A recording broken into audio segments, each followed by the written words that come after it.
આજની કદાચ યુવા સંઘ હશે અને જો એ પોતાના માર્ગથી વિપરીત થઈ હશે તો મારે તમને એક એવું લગ્ન થઈ ગયા પછી તમારા પત્ની કદાચ વિધવાનું જીવન ભોગવે તો તમને કાંઈ ફેર પડતો નથી.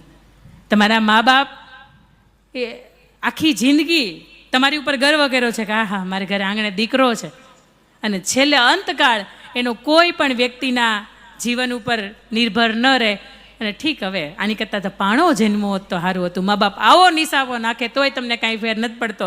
અને તમારા દીકરા કે દીકરીઓ હોય ને એની પાછળના નામ જે હોય ને એ સ્વમાં પરિવર્તિત થાય ને તોય તમને કાંઈ ફેર નથી પડતો. સાહેબ, તો જ તમે વ્યસન કરો, બાકી વ્યસન તમે એક બાજુ ન મૂકી દો.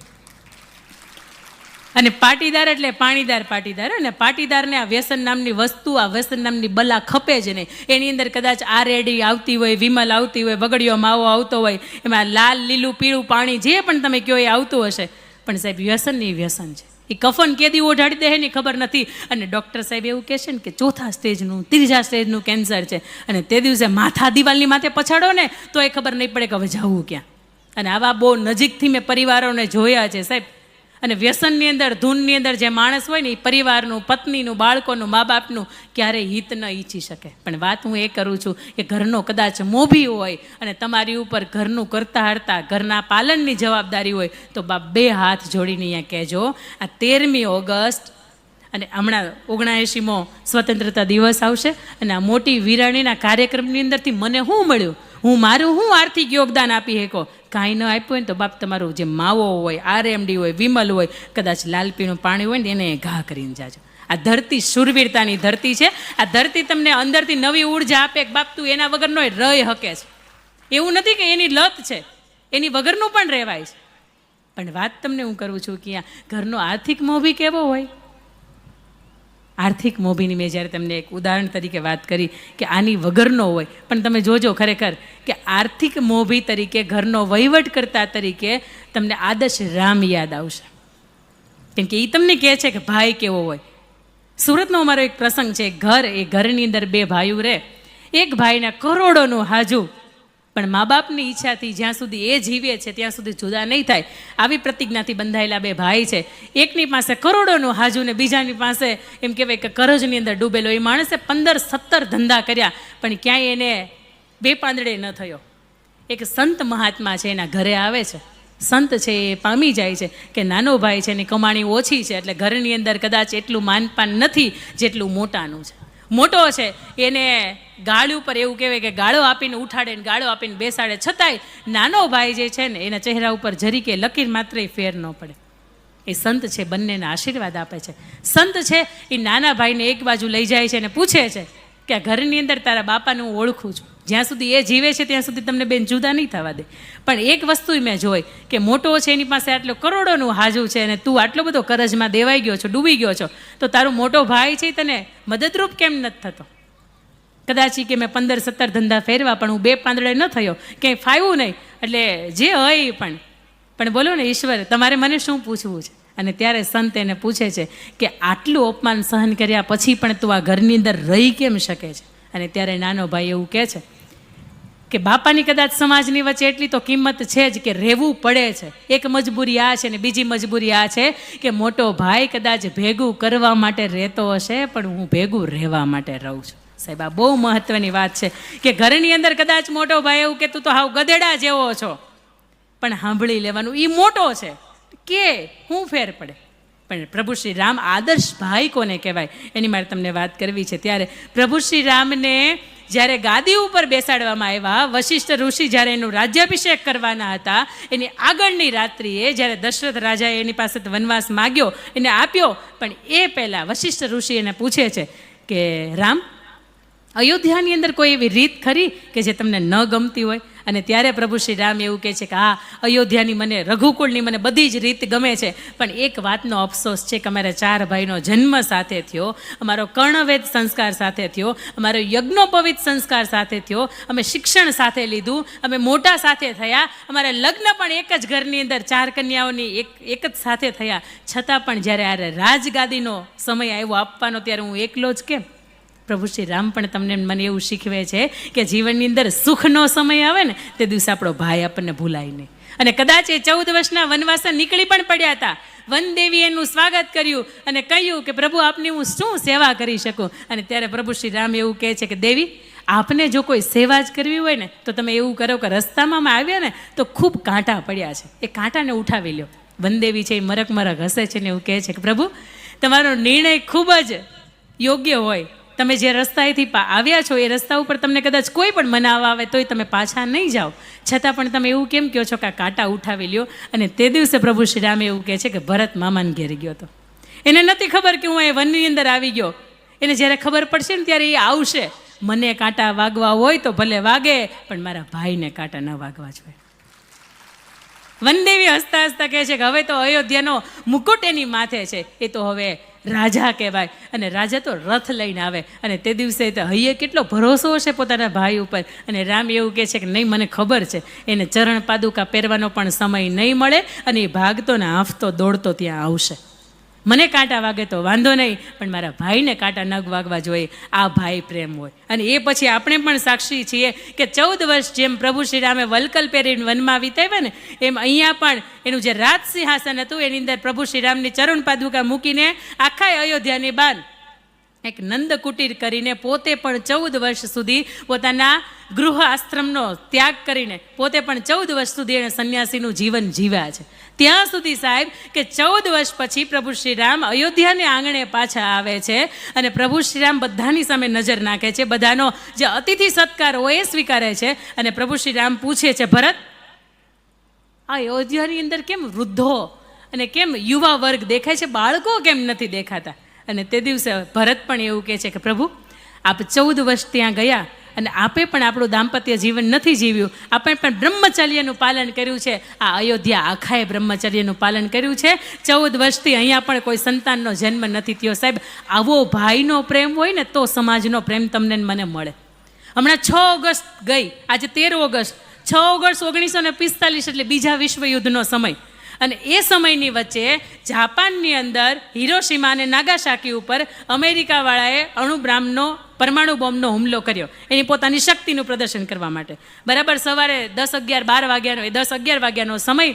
અને એની અંદર લિટલ બોય નામનો એ પરમાણુ બોમ્બ છે ત્યાં બ્લાસ્ટ કરે છે. તમે થોડીક વાર માટે તો સ્તબ્ધ થઈ જાઓ કે જે હરોભર્યો આખું જે હિરોશીમા અને નાગાસાકી શહેર હતું એ ટોટલી ધ્વસ્ત થઈ જાય છે. એની અંદર ઘર ક્યાં, એની હોસ્પિટલો ક્યાં, સ્કૂલ ક્યાં, મંદિરો ક્યાં, કોલેજ ક્યાં, રસ્તાઓ ક્યાં, બ્રિજ અને બિલ્ડિંગ ક્યાં, બધું જ ધ્વસ્ત થઈ જાય છે. પણ એની અંદર એક 8 વર્ષનો બાળક છે એ સહી સલામત બચી જાય. પોતે પોતાની ઉપર જે કાટમાળ હોય એ ખંખેરીને પોતે ઊભો થાય, જુએ છે કે પોતાના પિતાજી છે એનો મૃતદેહ એક બાજુ પડ્યો છે, અડધું અંગ કપાઈ ગયું છે. પોતાની માતા છે એનો પણ મૃતદેહ એક બાજુ પડ્યો છે, એનો હાથ બે પગ છે એ કપાઈ ગયા છે. અને એક બાજુ પોતાનો નાનકડો 2-2.5 વર્ષનો ભાઈ છે એ પણ મૃત હાલતની અંદર પડ્યો છે. એ સમયે પોતે એ 8 વર્ષનો બાળક છે શું કરે એને કોઈ ખબર નહોતી. પણ એ સમયગાળાની અંદર જાપાનની સરકાર છે એણે એક વાતની જાહેરાત કરી કે જે વ્યક્તિનું આખું શરીર સલામત હોય એવા વ્યક્તિઓને અગ્નિ સંસ્કાર કે એની જે અંતિમ વિધિ આવતી હશે એવા વ્યક્તિઓને અગ્નિ સંસ્કાર તમે અંતિમ વિધિ કરી શકવા માટે તમે સમર્થ છો. એ 8 વર્ષનો બાળક છે પોતાના ભાઈને ઉપાડે છે, એને ખંખેરે છે, પોતાના મૃત શરીર હોય એને ઉપાડે છે અને પોતે લાઈનમાં ઊભો રહે છે. એ 8 કલાક લાઈનમાં ઊભો રહે છતાં એનો વારો નથી આવતો. તો ત્યાં ઊભેલો જે સૈનિક હોય ને એવું કે ભઈલા, તારી ખભા ઉપર જે તે ભાર ટીંગાડ્યો છે ને એને તું નીચે મૂકી દે, કારણ કે તું 8 કલાકથી ઊભો છો અને આ સવાર પડી જશે ને છતાંય તારો વારો નહીં આવે, આ ભાર તને વધારે લાગશે. અને તે દિવસે 8 વર્ષનો બાળક સાહેબ તમને મને એક વાતની સૂચના આપે છે. અને એ સૈનિકને પોતે માથું ઊંચું કરીને ગર્વભરે એવું કહે છે કે તમારા માટે એ ભાર હશે પણ મારા માટે એ ભાઈ છે.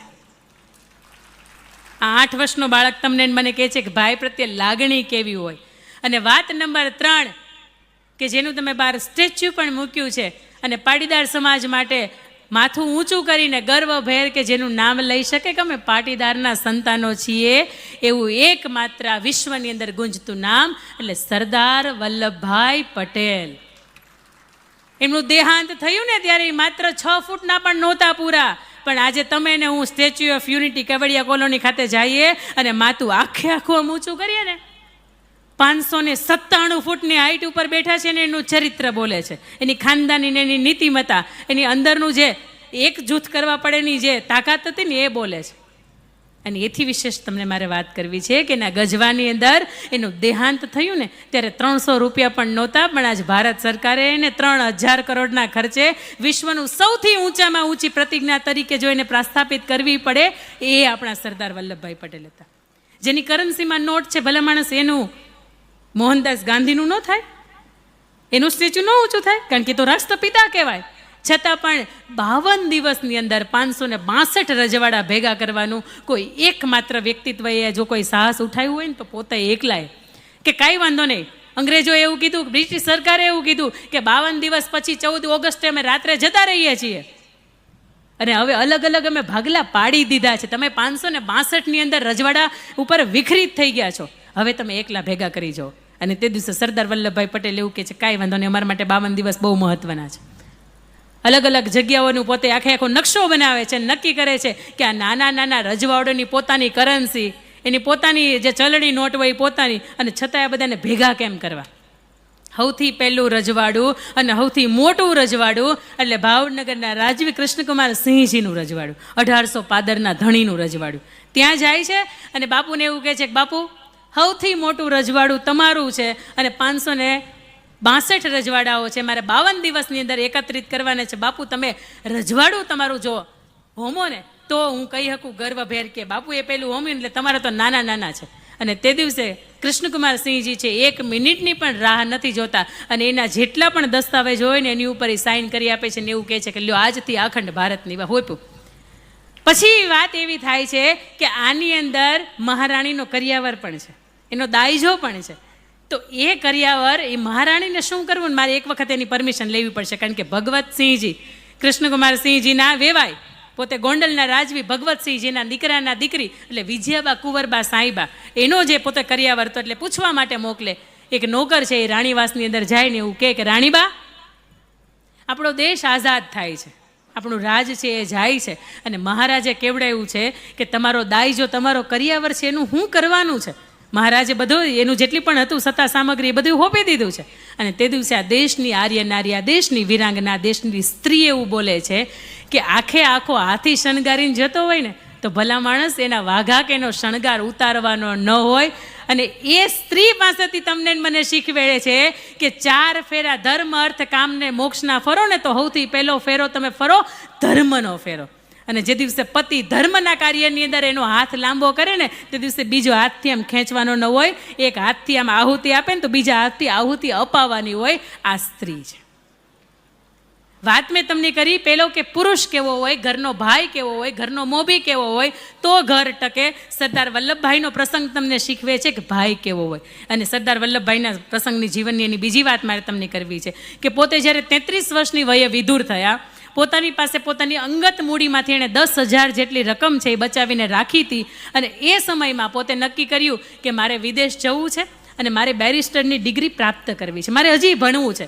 પોતાની 7 વર્ષની દીકરી મણીબેન અને 4 વર્ષનો દીકરો ડાયોભાઈ, એની જવાબદારી હોસ્ટેલને હું આપી દઉં અને હું વિદેશ જઈને ભણું. પોતાના નોમિનેટ પોતાના પાસપોર્ટ છે એ નોમિનેટ કરાવે છે અને પોતે વિદેશની યુનિવર્સિટીની અંદર એડમિશન લે છે. કુરિયર ઘરે આવે ને ઉપર લખ્યું હોય VZ પટેલ, મોટાભાઈ વલ્લભભાઈ વિઠ્ઠલભાઈ ઝવેરભાઈ પટેલ, એનું પણ ટૂંકું નામ VZ પટેલ થાય અને પોતાનું નામ વલ્લભભાઈ ઝવેરભાઈ પટેલ, એનું પણ ટૂંકું નામ VZ પટેલ થાય. કાઉન્સમાં લખ્યું હોય ડિસ્ટ્રિક્ટ લીડર, બંને ભાઈ ડિસ્ટ્રિક્ટ લીડર હતા. મોટા ભાઈને એવું કે કુરિયર માના નામ ઉપર આવ્યું છે, કુરિયર ખોલે છે ત્યારે ખબર પડે છે કે નાનો ભાઈ તો વિદેશ ભણવા માટે જાય છે, ડિસ્ટ્રિક્ટ લીડર નહીં રહેતા હવે બેરિસ્ટરની ડિગ્રી પ્રાપ્ત કરવા માટે જાય છે. અને મોટા ભાઈને જે છે એ વલ્લભભાઈને એવું કહે છે કે ભાઈ હું પણ ઈચ્છતો તો મારે પણ વિદેશ ભણવા માટે જવું હતું, પણ ક્યાંક સમય સંજોગે હું જઈ ન શક્યો. અને તે દિવસે સરદાર વલ્લભભાઈ પટેલ એવું કહે છે, અને સરદારનું બિરુદ તો પછી મળ્યું, પણ વલ્લભભાઈ પટેલ એવું કહે છે કે ભાઈ તમારી ઈચ્છા છે ને તો તમે એમ કરો કે મારા પાસપોર્ટ ઉપર, મારા એડમિશન ઉપર તમે વિદેશ ભણી આવો. અને ત્યારે કોઈ પાસપોર્ટની લમણાજીક નહોતી, માત્ર તમારું નામ વેરીફાઈ થાય ને એટલે તમને જવા દે. સ્ટીમરની અંદર પોતાને બેસાડ્યા, 15 દિવસનો પ્રવાસ કાપીને પોતે લંડન પહોંચ્યા. 5 વર્ષ એને ભણાવ્યા, એનો ખર્ચો જે પણ હતો એ પોતે ઉઠાવ્યો, ઘરની જવાબદારી પોતે ઉઠાવી. અને એવું પણ કહેવાય ને એની દુનિયા સાક્ષી છે, 2 ભાઈને ભળતું હોય ને એટલે ત્રીજા કોકને એમ થાય કે અહીંયા પગ માર્યા જેવો છે, અહીંયા હળી કર્યા જેવી છે. અને સરદાર વલ્લભભાઈ પટેલે પોતાના ભાઈને એણે પાસપોર્ટ આપી દીધા. એટલે કોઈ વ્યક્તિ આવીને એને કીધું કે સરદાર વલ્લભભાઈ, તમે તમારા ભાઈ માટે પાસપોર્ટ આપી દીધા? તમે કેટલા વર્ષોની કમાણી ભેગી કરી હતી ને એમાંથી તમે 10,000 ભેગા કર્યા હતા અને તમારી સ્વપ્ન હતું આ ભણવા જવાનું. બેરિસ્ટર તમે ક્યારે બનશો? તમારા ભાઈને તમે પાસપોર્ટ આવી રીતે આપી દેવાય? તમે મૂર્ખ કહેવાઓ.